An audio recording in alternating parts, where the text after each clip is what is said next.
Hi. There's this brilliant formula. It's a process, actually, by this wonderful master hypnotist, Igor Ledahovsky. And what it is a formula for really fast, deep-level therapeutic change that can be delivered conversationally. And he calls it the PCAT formula, where PCAT stands for the first letters of each element of or phase of the process for PCAT. So that reads problem, confusion, activation, and transformation. First, you identify the problem. Next, you go through a confusion that eventually leads to clarity. Then you activate a solution, and then you engender a transformation that integrates, meaning it carries through the changes through all aspects of the person's life, and this maps out through every other problem that the person happens to have. So problem, confusion, activation, transformation. And how I tend to look at Igor Ledahovsky's PCAT tool is the same way I look at all stories of triumph. All stories where there's first a challenge and then there's triumph, or redemption, or resurrection. I look at it the way I look at Joseph Campbell's hero's journey. Now, instead of like so many different parts to the hero's journey, I tend to look at the hero's journey as a circle with 4 parts. And another way of looking at this is you have a circle, and then there's the overworld, and then there's the underworld. And if you look at it as like quadrants, 1, 2, 3, 4, the hero starts at home and then has to leave home to face a challenge. Or the hero leaves home to descend into the underworld, and then the hero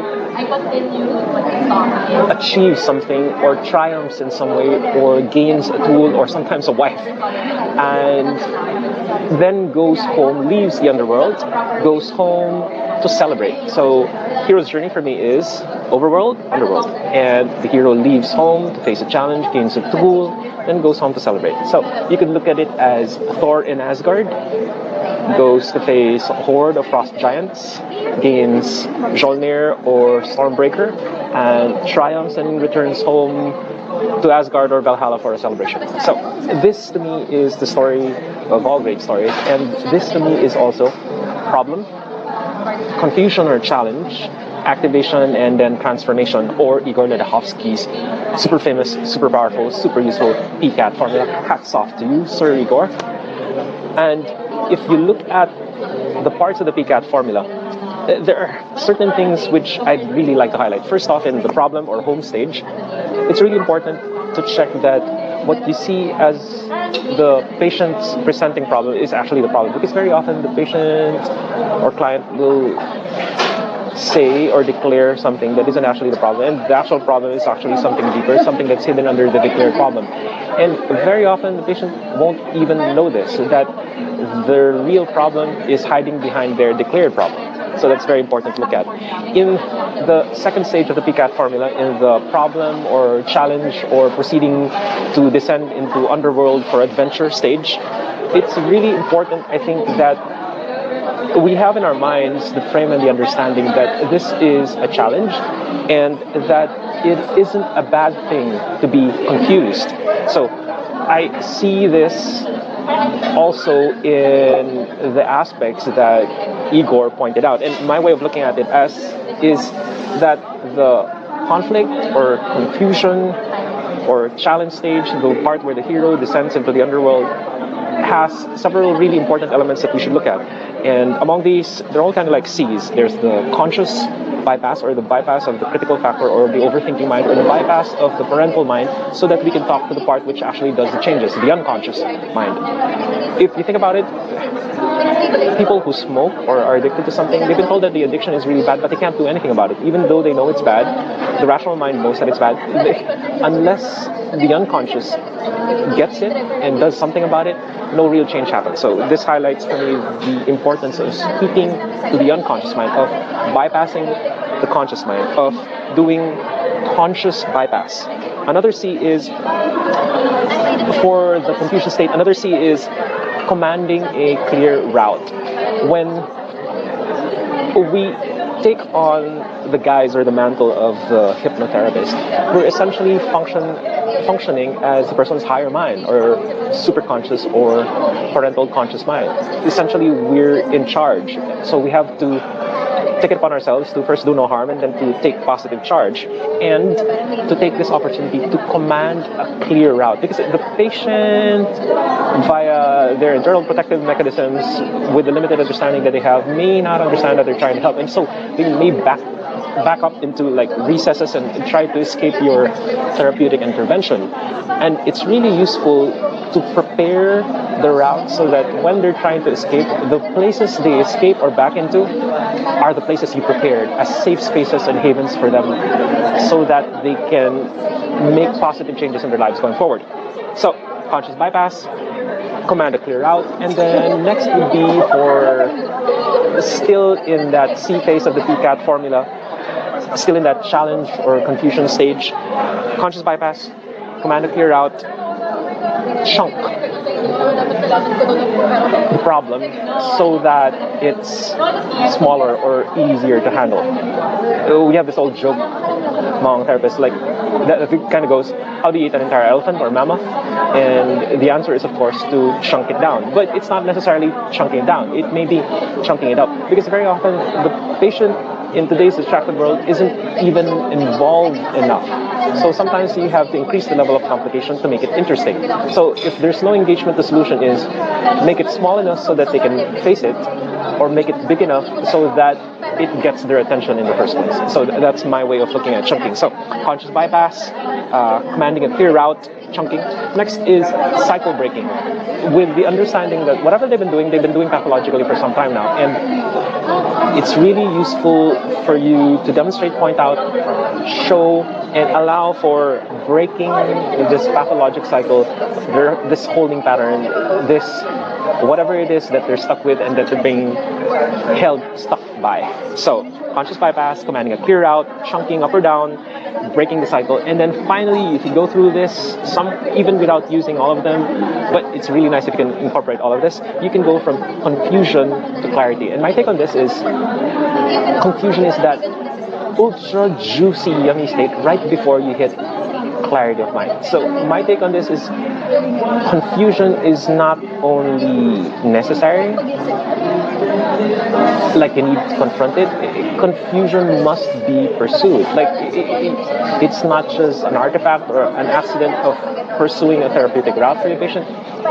It's uber useful to truly pursue confusion with the understanding that confusion is the gateway to full clarity of mind.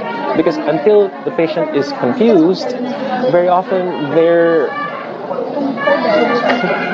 clear, they're definite, they're sure, they're resolute that their understanding is correct. And you have to be able to provide a space so that people confront their beliefs and understand the possibility that what they believe for the longest time is actually wrong. So you allow them to confront their dragon and to break it down, to break it up into pieces.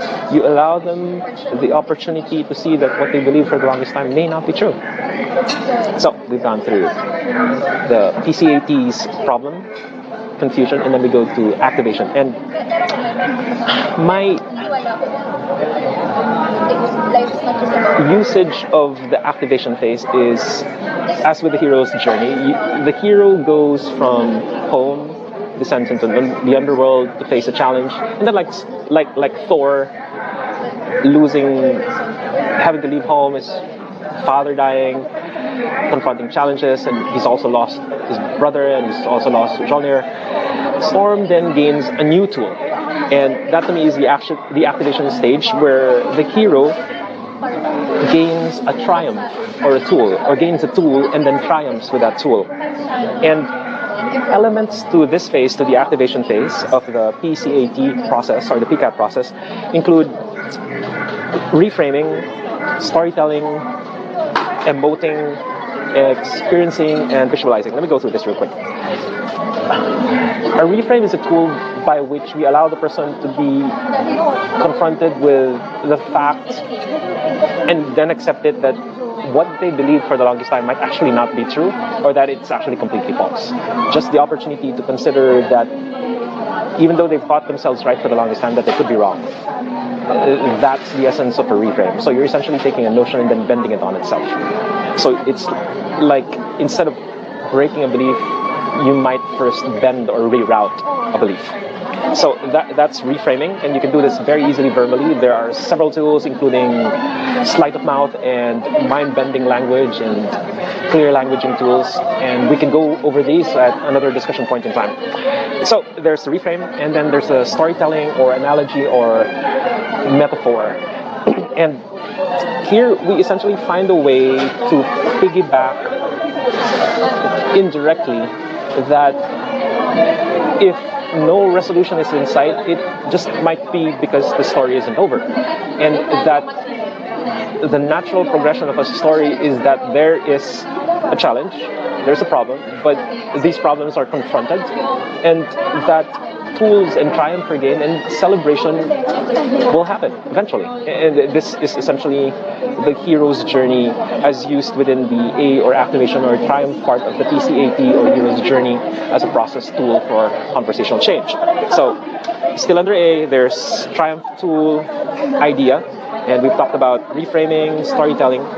You can also use emoting or emotion, and essentially what we need here is a super strong positive emotion, either current or anchored strongly from the past and brought to light in the present, that collapses negative emotions. So essentially you're taking strong negative emotions and rewriting them with strong positive emotions. Another version of this is taking positive experiences from the past or the current experience that they have now as a locus of change or a source of light that allows them to rewrite past dark or negative experiences. So there's strong positive rewriting emotion and a strong positive rewriting experience. And we can also use visualizations or dynamic mental imagery, where you essentially can use pictures or picturings or movies or frames or slides or stills.